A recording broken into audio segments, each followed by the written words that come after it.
नमस्कार साथियों, मैं अमित कुमार आपके अपने YouTube चैनल दिस्यम आईएएस पर एक बार फिर से आप सभी का स्वागत करता हूं।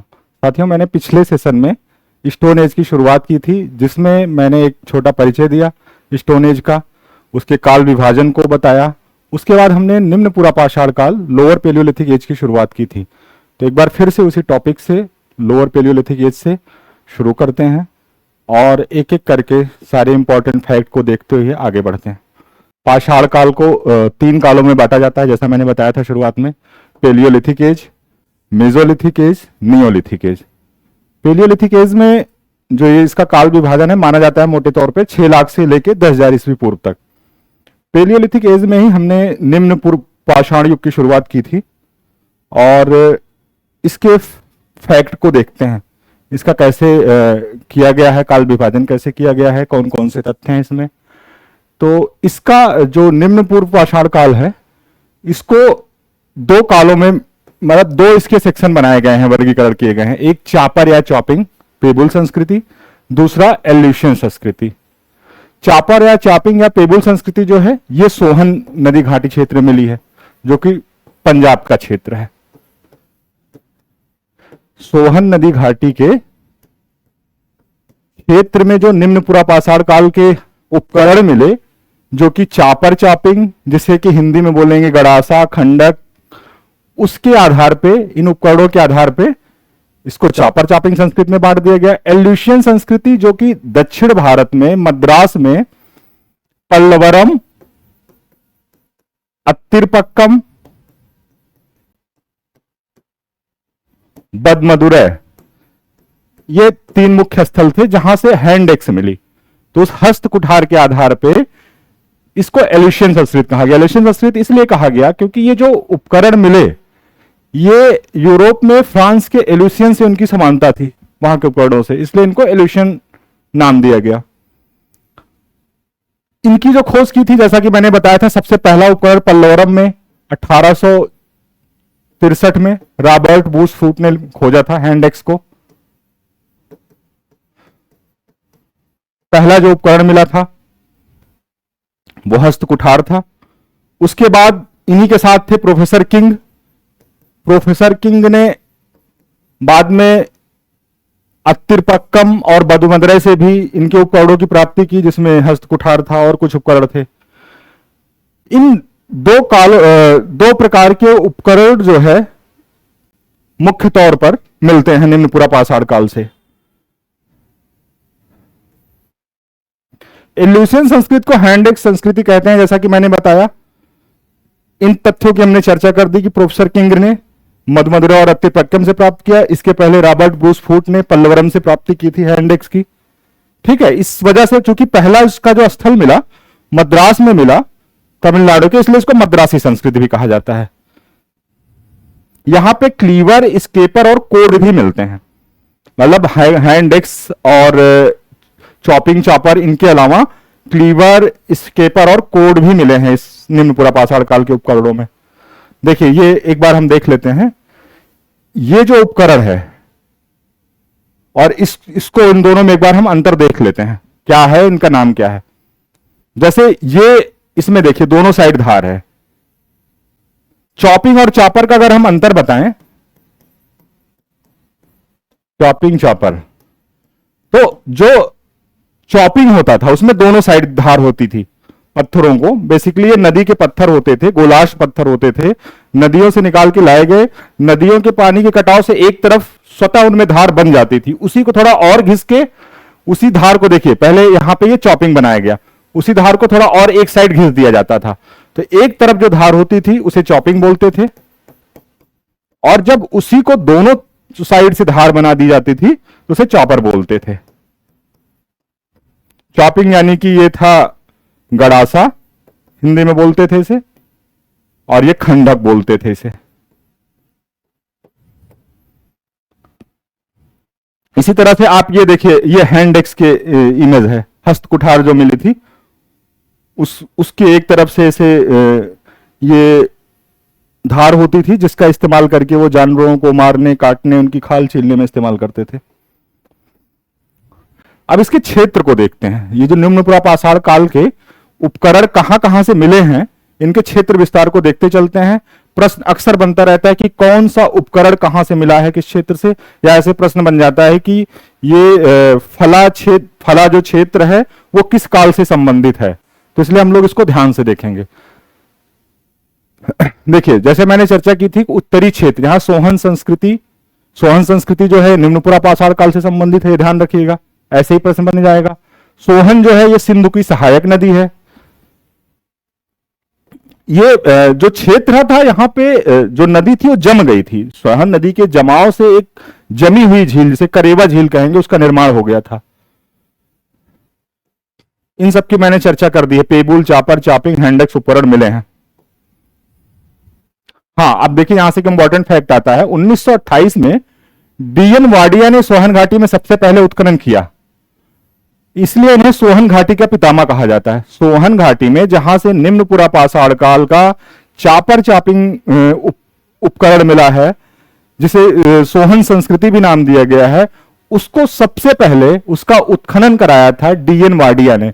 इसी कारण इनको सोहन घाटी का पितामह भी कहा जाता है। सोहन घाटी में मानव आवास के साक्ष्य एवं हैंड एक्स प्राप्त करने वाले एच.डी. संकालिया महोदय थे। देखिए, पहला उत्खनन जो करा रहे हैं वो डीएन वाडिया करा रहे हैं सोहन घाटी में, इसलिए इनको सोहन घाटी का पितामह कहा जा रहा है। लेकिन सोहन घाटी में मानव आवास के साक्ष्य एवं हैंड एक्स प्राप्त करने वाले एच.डी. संकालिया महोदय थे। एक तो मैंने बताया हैंड एक्स जो सबसे पहला उपकरण था निम्नपुरा पाषाण काल का, पल्लवरम से सबसे पहले रॉबर्ट बूसफूट ने प्राप्त किया था। लेकिन बाद में सोहन घाटी से जो हैंडेक्स मिली उसको प्राप्त करने वाले थे, और वहां से जो आवास मिला था उसको संकालिया महोदय ने प्राप्त किया था।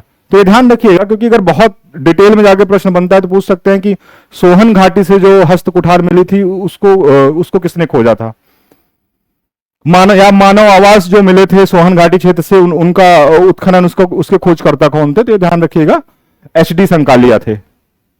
ठीक है। सोहन घाटी के अन्य स्थलों में मलकपुर, चौंतरा, कलार, चौमुख, ये सब प्रमुख हैं। चौंतरा ये एक ऐसा इंपॉर्टेंट स्थल है जहां से दक्षिण का विशिष्ट उपकरण हैंडेक्स मिलता है। तो दोस्तों, जैसे भी मैंने बताया, संकालिया महोदय ने सोहन घाटी से हैंडेक्स भी प्राप्त किया था, तो ये चौंतरा ही था जहां से इनको मिला था हैंडेक्स। और इसे चौंतरा को उत्तर और दक्षिण के परंपराओं का मिलन स्थल भी बोला जाता है। उत्तर और दक्षिण भारत के परंपराओं का मिलन स्थल भी बोला जाता है।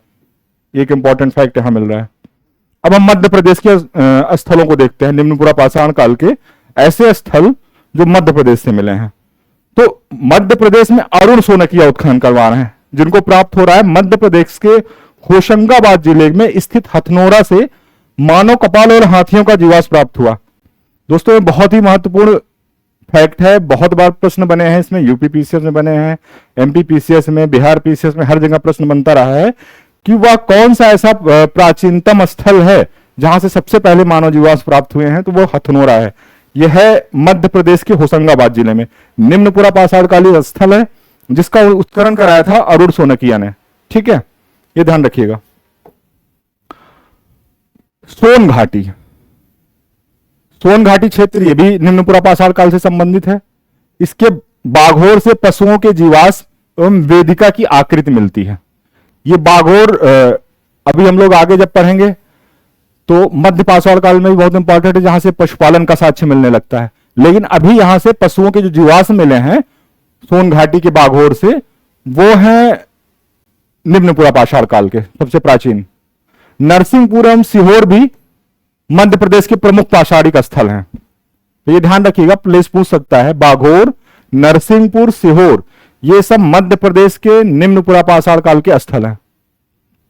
महाराष्ट्र के अगर निम्नपुरा पाषाणिक स्थलों की बात करें तो चिरकी निवासा, भदने, यसर, बोरी या वारी, मेरंग गांव प्रमुख है।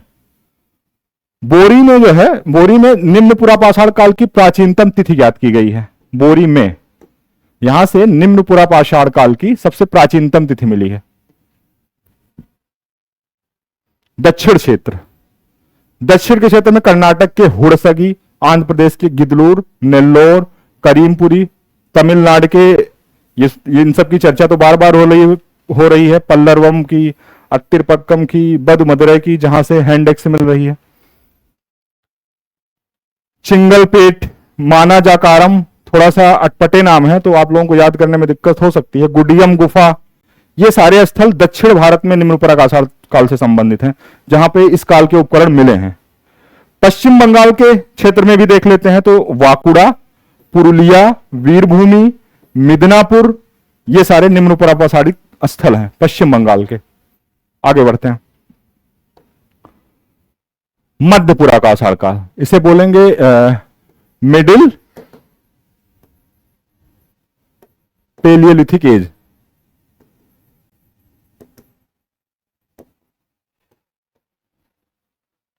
ये जो है इसकी कालावधि है 1.5 लाख से लेकर लगभग 35,000 ईस्वी पूर्व तक। ये विभाजन आप लोगों को इतिहास, अलग अलग इतिहासकारों का अलग अलग मिलेगा, मतलब थोड़ा सा ऊपर नीचे रहता है। कोई लिखेगा 1 लाख से लेकर 40,000 ईस्वी पूर्व तक, किसी का मिलेगा 1.5 लाख से 35,000 ईस्वी पूर्व तक। तो ये ध्यान रखिएगा। इसको जो है मध्य पुरापाषाण काल को फलक ब्लेड स्क्रेपर संस्कृति भी कहते हैं। क्यों? क्योंकि यहां से जो उपकरण मिले वो फलक और ब्लेड प्रधान थे। इन उपकरणों के आधार पर ही इनका नामकरण किया गया है, तो इसे फलक ब्लेड स्क्रेपर संस्कृति भी कहते हैं। आगे चल के जो कि फलक सबसे प्रमुख रूप से मिले तो इसे फलक संस्कृति भी कहा जाता है।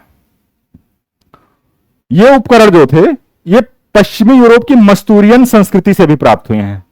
इसी तरह के उपकरण, फलक उपकरण, पश्चिमी यूरोप में एक जगह है मस्तूरियन जहां के उपकरणों से इनकी समानता है। तो ये प्रश्न बन सकता है कि किस काल के उपकरण जो है पश्चिमी यूरोप के मस्तूरियन संस्कृति से उनकी साम्यता है, संबंध है। या ऐसे बन सकता है प्रश्न कि मस्तूरियन संस्कृति से किस काल का संबंध है। तो मध्य पूर्व काशाल का जो इस काल का संबंध है वो मस्तूरियन संस्कृति से है, ये ध्यान रखिएगा। आगे देखते हैं।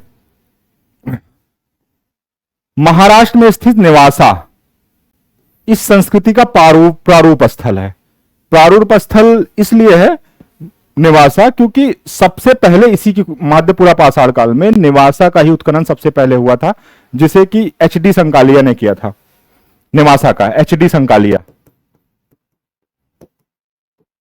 इसे इसका प्रारूप स्थल माना जाता है। वस्तुतः मध्य एवं प्रायद्वीपीय भारत के मध्य पुरापाषाण कालीन सभ्यता को निवासा उद्योग की संज्ञा दी गई है। ये ध्यान रखिएगा, मध्य एवं प्रायद्वीपीय भारत के मध्य पुरापाषाण कालीन सभ्यता को निवासा उद्योग की संज्ञा दी गई है। जैसा कि मैंने बताया, क्योंकि सर्वप्रथम एच.डी. संकालिया ने निवासा से ही इस युग के औजारों को पहचाना था। चिकरी, वो भी इसी काल से संबंधित है, मध्य पूर्व काल से संबंधित है। ये कुछ महत्वपूर्ण स्थल हैं, तो इनके नाम आप लोग ध्यान रखिएगा। अब देखिए, राजस्थान के थार के अलावा एक और स्थल है पुष्कर, बूढ़ा पुष्कर। एक तो ये थार, दूसरा बूढ़ा पुष्कर, हाँ लिखा नहीं है, राजस्थान का ही है। ये दोनों स्थल जो है ये संबंधित है मध्य पूर्व पाषाण काल से। राजस्थान के थार मरुस्थल जो है और बूढ़ा पुष्कर, तो इन उपकरणों के आधार पर ही जो ये मध्य पूर्व पाषाण काल के उपकरण यहां से मिले हैं राजस्थान के इन स्थानों से, इसी के आधार पर इसे लूनी संस्कृति नाम दे दिया है, क्योंकि ये लूनी नदी के आसपास का क्षेत्र था, इसलिए इसको लूनी उद्योग की संज्ञा दे दी गई है। और ये नाम दिया है बी.एन. मिश्र ने। ठीक, तो पूछ सकते हैं कि वह कौन सा स्थल है राजस्थान का, या लूनी उद्योग का संबंध किस काल से है। ये आप देख सकते हैं, दो स्थल हैं, राजस्थान के थार और बूढ़ा पुष्कर।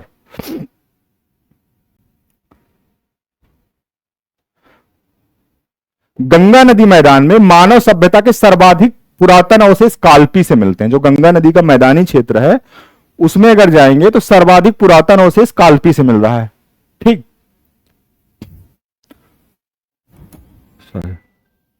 अब हम लोग आते हैं उच्च पूर्व पाषाण काल की तरफ बढ़ते हैं। निम्न पूर्व पाषाण काल देख लिया, मध्य पूर्व पाषाण काल देख लिया, उच्च पूर्व पाषाण काल देखते हैं। ठीक है, उच्च पूर्व पाषाण काल की जो शुरुआत हो रही है वो लगभग 40,000 ईस्वी पूर्व से 10,000 ईस्वी पूर्व तक। ये जो काल है ये माना जाता है उच्च पूर्व पाषाण काल का युग है। कहीं कहीं मिलता है, देखिए 35,000 से 10,000 ईस्वी तक, ये दोनों ही में उल्लेख मिलता है। तो अगर 40,000 कहीं लिखा हो तो उसे आप लोग गलत मत समझिएगा। बेलन घाटी से ही सबसे पहले भारत में उच्च पूर्व पाषाण काल के साक्ष्य मिलने शुरू हुए। ये बेलन घाटी उत्तर प्रदेश में है, इलाहाबाद के पास स्थित यह क्षेत्र है। यहीं से सबसे पहले भारत में उच्च पुरापाषाण काल के साक्ष्य मिलने शुरू होते हैं। इसको बोलते हैं अपर पेलियोलिथिक एज, अपर पेलियोलिथिक एज ऐसे बोलते हैं। उच्च पुरापाषाण काल की अंतिम संस्कृति को मेडेग्लियन संस्कृति कहा जाता है, क्योंकि ये कोई स्थान था यूरोप में मैगडेलन करके, उससे संबंधित है ये संस्कृति। इसके उपकरण की साम्यता है, इसके लिए इसलिए इनको मैगडेलियन संस्कृति भी बोला जाता है। जिस तरह से इसके पहले हमने पढ़ा था मध्य पुरापाषाण काल को मस्तूरियन संस्कृति से साम्यता के कारण मस्तूरियन संस्कृति भी बोलते हैं, उसी तरह से यहां पे उच्च पुरापाषाण काल की अंतिम संस्कृति को मैगडेलियन संस्कृति कहा जाता है, यूरोप के स्थल के मैगडेलन से साम्यता के कारण। हाँ, अब देखिए उच्च पुरापाषाण काल से उपकरणों के निर्माण में विशेषीकरण पर बल दिया जाने लगा। थोड़ा सा और रिफाइंड विशिष्ट विशेष काम के लिए विशेष औजार बनाए जाने लगे इस काल से। इन विशेष उपकरणों में तछड़ी या गिरमिट, जिसे ब्यूरिन बोलेंगे, विशेष महत्व है। परंतु इस काल का जो सबसे मुख्य उपकरण था वो ब्लेड उपकरण था। इसी वजह से इसके काल को ब्लेड संस्कृति भी बोला जाता है। ये प्रश्न बहुत बार बने हैं कि ब्लेड जो है किस काल का मुख्य उपकरण था, तो वो उच्च पुरापाषाण काल का था। जैसे मैंने इसके पहले बताया था कि फलक संस्कृति बोलते हैं मध्य पुरापाषाण काल को, तो मध्य पुरापाषाण काल में फलक उपकरणों की प्रधानता थी, इसलिए उनको फलक संस्कृति बोला जाता है। उच्च पुरापाषाण काल में चूंकि ब्लेड उपकरणों की प्रधानता थी, इसलिए इसे ब्लेड संस्कृति बोलते हैं। ये ध्यान रखिएगा, इसमें प्रश्न बहुत बनते हैं। ब्लेड और ब्यूरिन की प्रधानता, तो ब्लेड ब्यूरिन संस्कृति, या कहीं मिल सकता है आपको ब्लेड संस्कृति। ये देखिए आप ब्लेड देख सकते हैं, इनकी दोनों तरफ की धार शार्प, ये ब्लेड के हैं। इसी काल में उच्च पुरापाषाण काल में हड्डियों के बने उपकरण मिलते हैं। सर्वाधिक संख्या में आंध्र प्रदेश के मुचतला चिंता मनुगावी शिलाश्रयों से मिले हैं। बेलन घाटी में अगर आते हैं उत्तर प्रदेश के, तो वहां लोहदा नाला क्षेत्र से दुनिया की सबसे प्राचीनतम अस्थि निर्मित स्त्री की मातृ मूर्ति मिली है। यह बहुत बार पूछा गया है कि सबसे प्राचीनतम अस्थि निर्मित मातृ मूर्ति कहां से मिली है, तो बेलन घाटी के लोहदा नाले से मिली है। बेलन घाटी का संबंध है उच्च पुरापाषाण काल से। इस कला में चित्रकला में भी प्रगति हुई। महाराष्ट्र के पाटणे, महतखाड़ा, चंसाल, रामनगर आज से शुतुरमुर्ग के अंडों पर की गई चित्रकारी से इसकी पुष्टि होती है। ये ध्यान रखिएगा, शुतुरमुर्ग के अंडों पर जो चित्रकारी मिलती है वो उच्च पुरापाषाण काल में मिलती है, बहुत सारे स्थानों से, जैसे पाटड़े, महतखाड़ा, चंद्रसाल, रामनगर, इन स्थानों से। चित्रकारी की जो शुरुआत मिलती है वो मिलती है उच्च पुरापाषाण काल से। जैसे भीमबेटका, अगर भीमबेटका की बात करें तो भीमबेटका इसकी जो गुफाएं हैं वो चित्रकला के लिए जानी जाती हैं। तो यहां पे सबसे पहले जो चित्रकारी मिलती है, शुरुआत मिलेगी वो इसी काल की मिलेगी, पूरा उच्च पुरापाषाण काल की ही। यहां से आपको मिलने लगे भीमबेटका से उच्च पुरापाषाण काल में निर्मित चित्र। लेकिन इसके जो सर्वाधिक चित्र आपको मिलेंगे, सर्वाधिक वो मिलेंगे मध्यपाषाण काल में। उस समय चित्रकारी खूब दिखाई देती है भीमबेटका में। चित्र कैसे होते थे, तो इस पर शिकार करते हुए सामूहिक रूप से जानवरों का, इस तरह के प्राकृतिक रंगों का इस्तेमाल किया जाता था। ये होती थी इनकी चित्रकारी। भीमबेटका से बहुत प्रश्न बनते हैं, पूछ लिया जाता है किस काल का स्थल था। तो सबसे पहली बार तो ये पहचाना गया था निम्न पुरापाषाण काल में, लेकिन इसकी गुफाओं में चित्रकारी मिल रही है उच्च पुरापाषाण काल में। सर्वाधिक चित्र मिल रहे हैं भीमबेटका में मध्यपाषाण काल में। तो इस पे अलग अलग तथ्य के आधार पर प्रश्न बन सकते हैं। ये देखिए, ये और कुछ चित्र हैं इस उच्च पुरापाषाण काल के, ब्लेड और ब्यूरिन के। ये देखिए, ये ब्लेड हैं, ये सारी ब्लेड्स हैं। ब्यूरिन्स हैं, ये ब्यूरिन्स का थोड़ा सा ऐसे तिकोना लेके इनका आकार होता था। ये ब्यूरिन की इमेज है।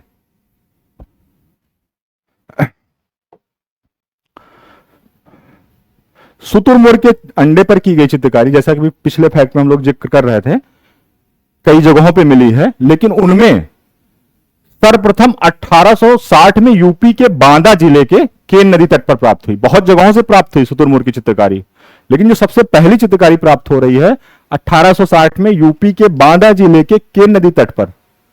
तो पूछ सकता है सर्वप्रथम मध्य उच्च पुरापाषाण काल में जो शुतुरमुर्ग के अंडों पर चित्रकारी प्राप्त हुई है सबसे पहले कहां मिली है? तो बांदा जिले के केन नदी तट पर। शुतुरमुर्ग के अंडों पर प्राचीनतम एकमात्र मानव निर्मित चित्रांकन। अब यहां से भी एक प्रश्न बन सकता है कि ये जो चित्र मिल रहे हैं इसमें मानव निर्मित चित्रांकन जो है वो पाटड़े से प्राप्त होता है। इस काल के चित्रों का एक और उदाहरण मध्य प्रदेश और राजस्थान जिले में स्थित भीमबेटका से मिलता है। इसका जिक्र मैंने पहले ही कर दिया। आंध्र प्रदेश के कर्नूल जिला में स्थित बिलासुर ग्राम से भारत में प्राचीनतम चूल्हे का पुरातात्विक अवशेष मिलता है। यह ध्यान रखिएगा, आंध्र प्रदेश के कुर्नूल जिला में बिलासुर ग्राम से भारत में प्राचीनतम चूल्हे का पुरातात्विक साक्ष्य मिलता है।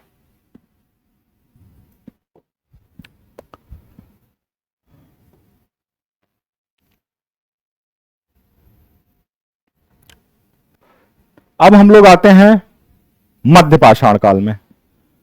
देख लिया तीनों काल, निम्न पुरापाषाण काल देख लिया, मध्य पुरापाषाण काल देख लिया, उच्च पुरापाषाण काल देख लिया। अब हम लोग आते हैं मध्य पाषाण काल में।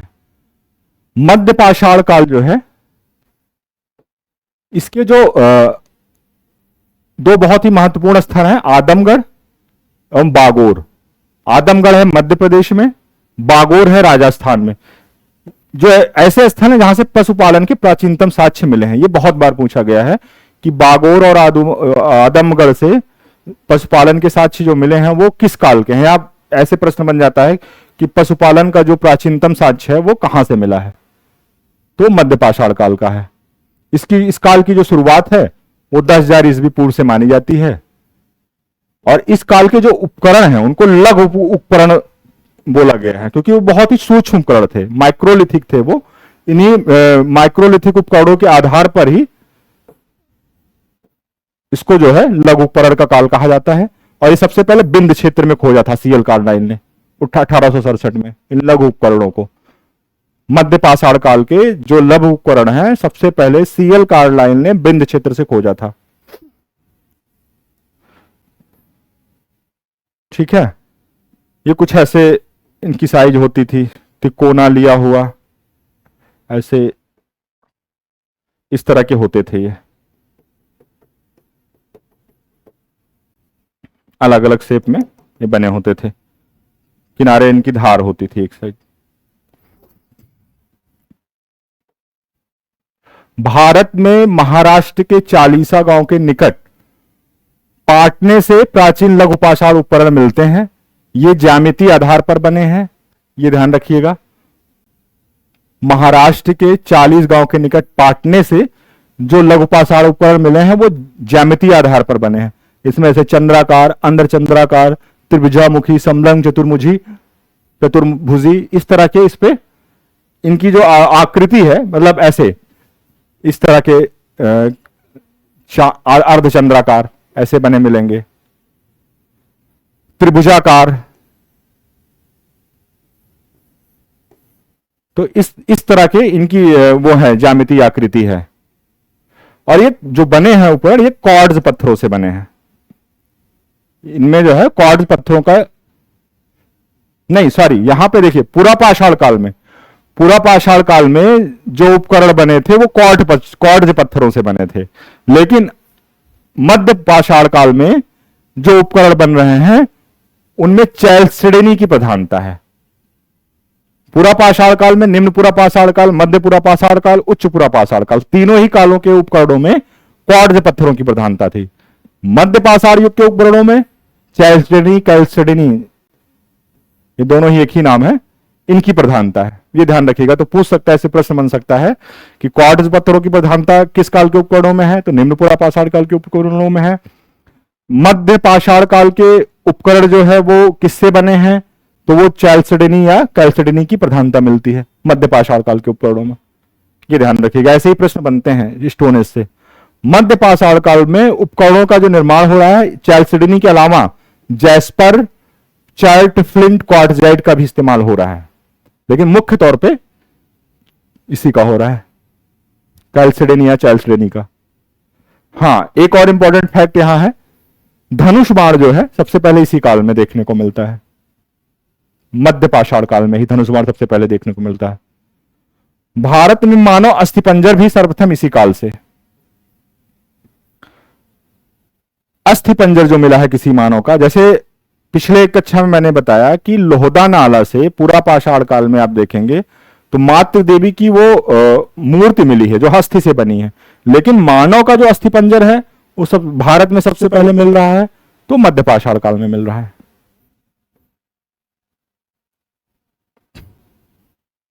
इसी काल में शवों को दफनाने की प्रथा की शुरुआत मानी जाती है।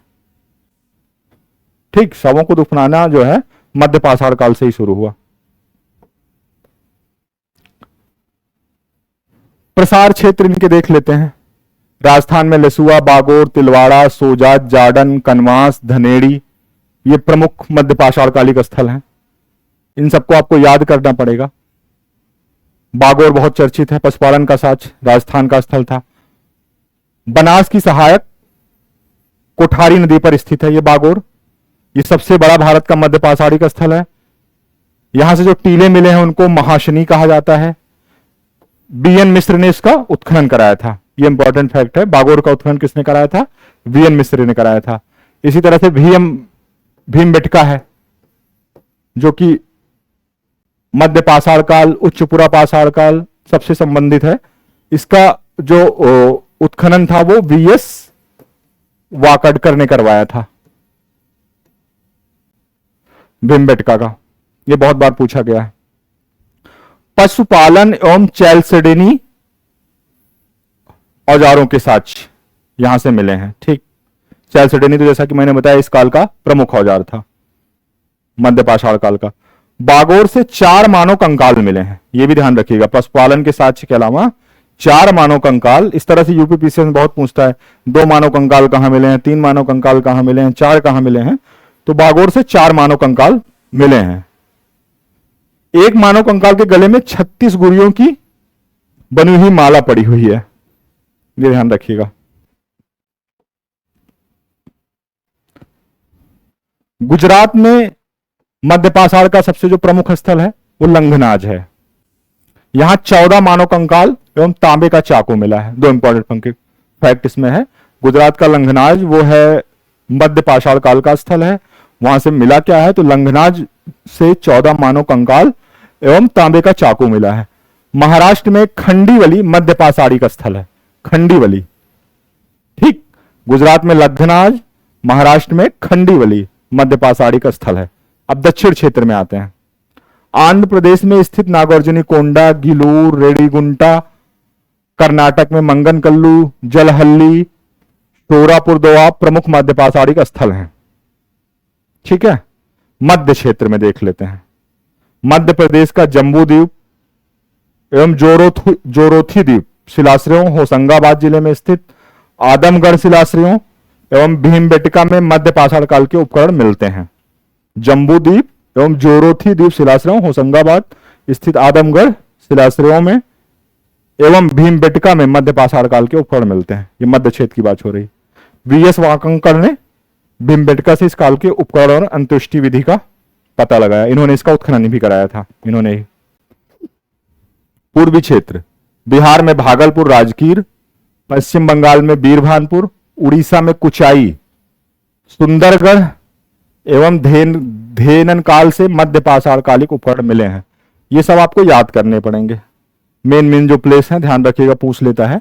बिहार में भागलपुर, राजगीर, पश्चिम बंगाल में बीरभानपुर, उड़ीसा में कुचाई, सुंदरगढ़ एवं धेन काल से मध्य पाषाण कालिक उपकरण मिले हैं।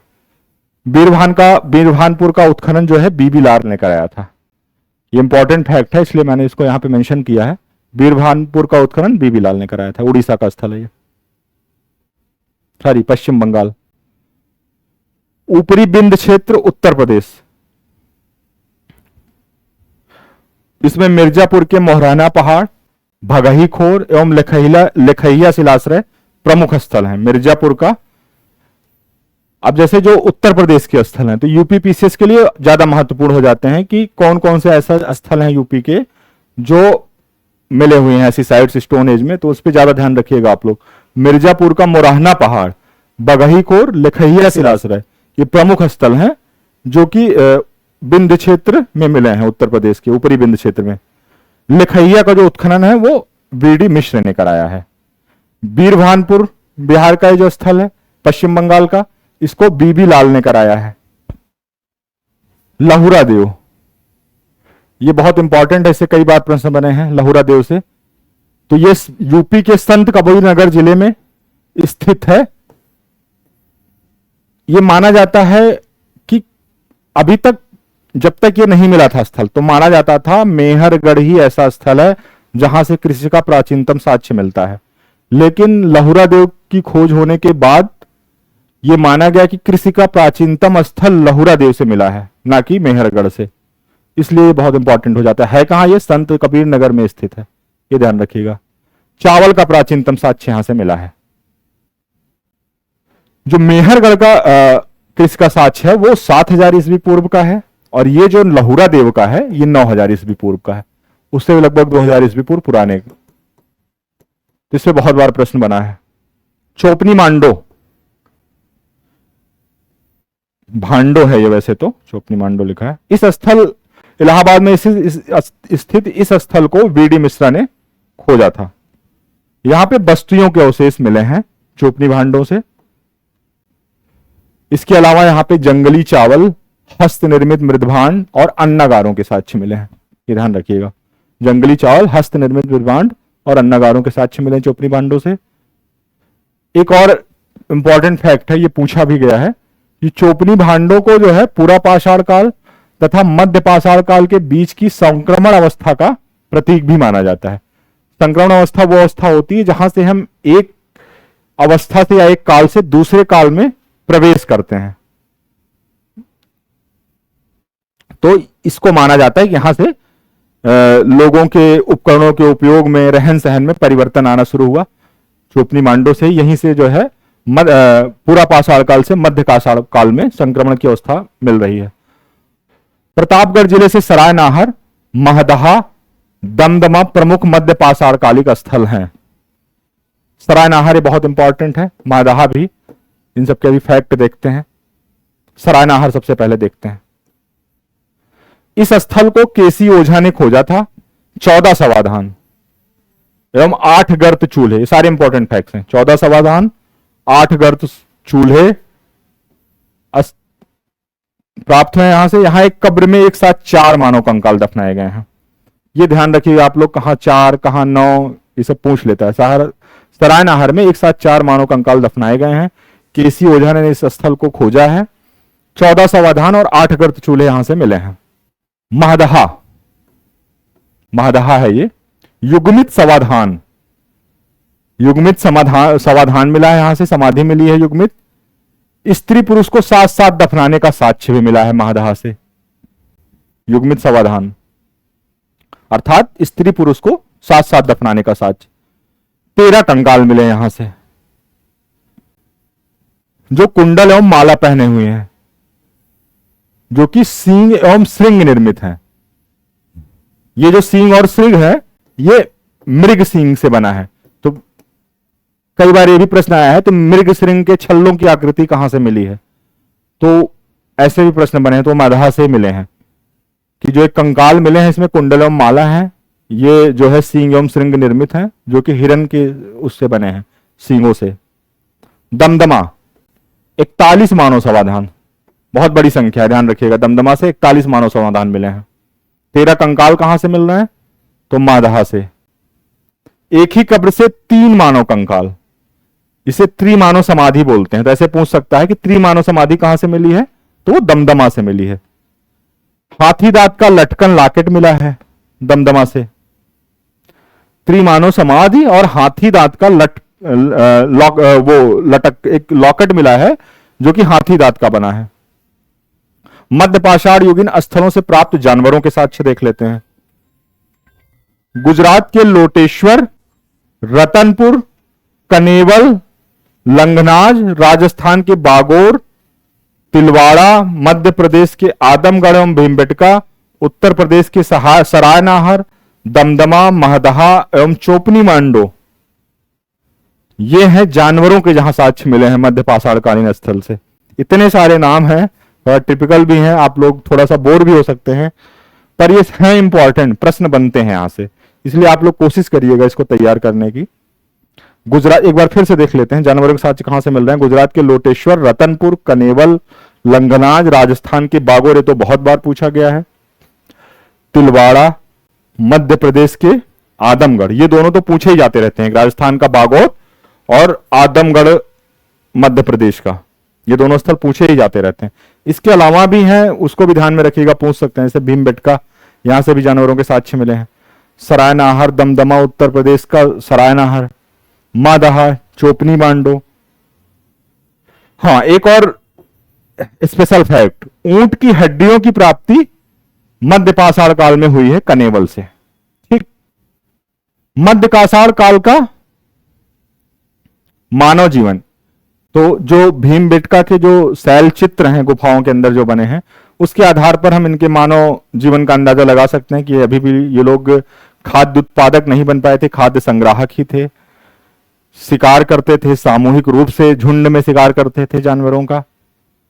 ये सब पता चलता है इनके जीवन का, इनके रीति रिवाज पता चलते हैं उन शिलाश्रयों से। इसामपुर, कुछ महत्वपूर्ण तथ्य देख लेते हैं जो अभी तक हम लोगों ने पढ़ा, पूरा पाषाण काल, मध्य पाषाण काल, इन सबसे रिलेटेड कुछ महत्वपूर्ण फैक्ट देख लेते हैं। इसामपुर जो है ये कर्नाटक के हुसंगी घाटी में स्थित एक ऐसा पूरा पाषाण कालिक स्थल है जो कि पत्थर के औजार बनाने का केंद्र था। पत्थर के औजार, कर्नाटक का है इसामपुर, ये ध्यान रखिएगा। स्थल कहां का है? तो कर्नाटक का है, पूरा पाषाण कालीन स्थल है, पत्थर के औजार बनाने का केंद्र था। तीन महत्वपूर्ण बातें हैं इसमें। पैसरा बिहार में स्थित है, ये पहला महत्वपूर्ण तथ्य। यहां से भारत को प्राचीनतम झोपड़ियों के प्रमाण मिल रहे हैं। ठीक, बिहार में स्थित है, प्राचीनतम झोपड़ियों के प्रमाण मिल रहे हैं। सोन घाटी के पूरा पाषाण काल के स्थलों में सिहावल, नकझर खुर्द, पटपरा, खतौही एवं बाघोर प्रमुख हैं। एक बागोर था वो जो मध्य प्रदेश वहां का राजस्थान का स्थल है जहां से पशुपालन के साक्ष्य मिल रहे हैं। एक ये है बाघोर है, ये है सोन नदी घाटी में पूरा पाषाण काल के स्थलों में है। ये संघाओं की गुफाएं मध्य एवं उच्च पूरा पाषाण काल की हैं। संघाओं की गुफाएं ये दो काल से संबंधित है, उच्च पूरा पाषाण काल और उसके बाद आता है मध्य पाषाण काल। मध्य एवं उच्च पूरा पाषाण काल की हैं संघाओं की गुफाएं, मध्य पूरा पाषाण काल और उच्च पूरा पाषाण काल। यहां से अंगीठी भी प्राप्त हुई है। स्तंभगर्त, ये स्तंभगर्त जो है, स्तंभगर्त इसका अर्थ है रहने का फर्श पर ऐसा गर्त जिनमें स्तंभ गाड़े गए हों और उन ऊपर हट बनाई गई हो, अर्थात आवास के लिए निर्मित झोपड़ियां। ये है आवास के लिए निर्मित झोपड़ियां, ये मिलते थे पाषाणकालीन स्थलों में। फ्लूटिंग, ये मध्य पाषाणयुगीन औजार बनाने की तकनीकी है। फ्लूटिंग ध्यान रखिएगा, औजार बनाने की एक तकनीकी है। टेरीपुरा स्थल, इसको तमिलनाडु के इन मध्य पाषाणिक स्थलों को खोजने वाले रॉबर्ट ब्रूस फ्रूट थे। टेरीपुरा स्थल, इसको बालू के टीले बोलते हैं। ठीक है, ये ध्यान रखिएगा, ये मिले हैं तमिलनाडु से बालू के टीले, जिसे टेरीपुरा स्थल बोलते हैं।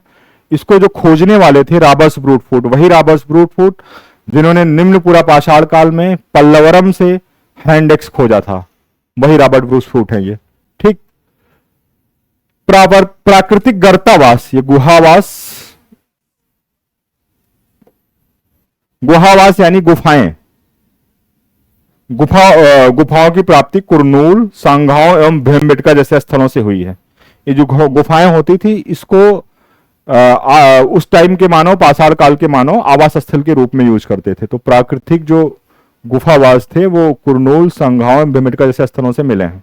अब इसके बाद नव पाषाण काल देखेंगे हम लोग, थोड़ा सा ज्यादा महत्वपूर्ण है, बहुत बार वहां से प्रश्न बने हैं। तो उसके लिए हम लोग नेक्स्ट सेशन में आएंगे और आधे घंटे के लगभग एक सेशन में पूरी तरह से नवपाषाण काल को समझेंगे। धन्यवाद।